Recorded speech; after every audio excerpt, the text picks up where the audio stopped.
lessons. And I was like 10, 11 years old, somewhere there. And I was always very afraid to go out sailing because we could capsize. You could end up in the water. It seemed scary. The wind was blowing fast. So I'd always hoped that sailing class was canceled for the day so I could just stay at home and ride my bike and do other things. So I had kind of a fear of sailing, and even at one point my family got a small sailboat just for a little while. And there was this beauty about sailing that I recognized. At the same time, I had this constant fear about it, trepidation. And so I never really overcame that fear growing up. But today in my life, I'm about to hit the water doing some windsurfing. And the wind is gusting up to 20 some miles an hour today out here, and it's perfect condition for windsurfing. So in my older age, now in my early 40s, I've really leaned into trying to overcome that fear of being out on the water and catching the wind in the sail. And I've been sailing like this the past few months, and thanks be to God, it's been a great experience.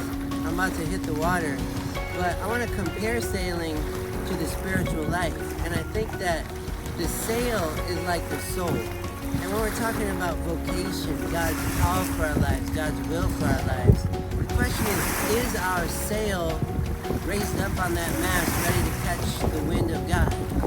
Specifically, the wind of God, the Holy Spirit, to empower us to do His work in this world. If our sail's not up, like this right here, it's not going to catch any wind. So we have to pray for the grace of virtue, like courage, fortitude, perseverance, to get out there and to raise our sail and to let it catch the wind and take us to some beautiful and fun places.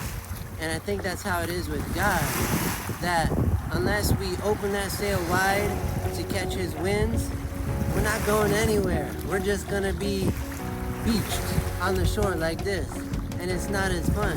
But God has given us all this gear to go out in these conditions and to glorify Him through an activity like this, sailing. But it's like this in our daily spiritual life, I think. So the soul is like a sail, and it's got to be open and receptive to the beautiful breath of God to take us where He wants us to go. The mission to share this good news of His love, of His mercy, of His salvation with the world. And finally, I would think of the prophet Jonah from the Old Testament. And here is a guy who God called to go to the city of Nineveh, which is kind of a scary place. People are doing all kinds of crazy stuff. And Jonah is like, no thanks. So Jonah gets on a boat to go the opposite direction, away from Nineveh. And there's this great storm, and Jonah ends up getting thrown overboard. And as the story goes, it's figurative, but he was swallowed by a whale. And then his 3 days, 3 nights in the belly of the whale, which prefigures the death and resurrection of Jesus, because then Jonah gets spewed back on the shore, and then suddenly he's receptive to the will of God.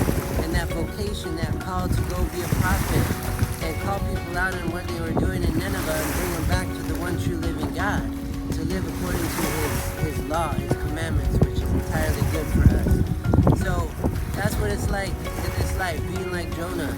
And hopefully we don't try to turn and run the other way and close our ears to the voice of God. But rather that we would listen, be always open, receptive, docile to the movement of His grace in our lives. So let's go have some fun out there.